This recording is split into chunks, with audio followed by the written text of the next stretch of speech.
आपण आता ठाणे शहराच्या वेशीवर उद्या आहोत. इथून वाहनही ठाणे शहरामध्ये प्रवेश करतात. परंतु या ठिकाणी फार मोठे मोठे खड्डे या ठिकाणी पडलेले आहेत. हे सकाळी या ठिकाणी जात असताना एक दुचाकीस्वार अपघात होता या ठिकाणी वाचला. इथून थोड्याच अंतरावरती खड्डे भरण्याचं काम चालू होतं. त्या यंत्रणेला विचारलं की तिथून तो 1 फुटावरती खड्डा होता, म्हणजे हा खड्डा तुम्ही का नाही बुजवला?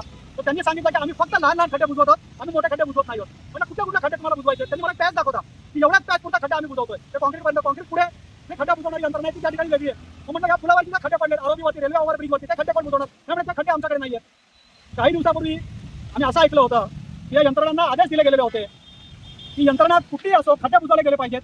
याचा त्रास हा नागरिकांना झाला नाही पाहिजे. परंतु इथे आल्यानंतर हे लोक वेगवेगळे पॅच दाखवतात. आमची जबाबदारी या पॅचपुरती आहे, आमचा दोष दायित्व कालावधी याच्यापुरता आहे, ही MMRDA ची हद्द आहे, ही सार्वजनिक बांधकामची हद्द आहे, या ठिकाणी महानगरपालिका काम करते. माझं म्हणणं इतकंच आहे की आता पावसाळ्याला सुरुवात झालेली आहे आणि पावसाळ्याच्या सुरुवातीला ही जर परिस्थिती असेल तर पावसाळ्यामध्ये काय हाल होतील.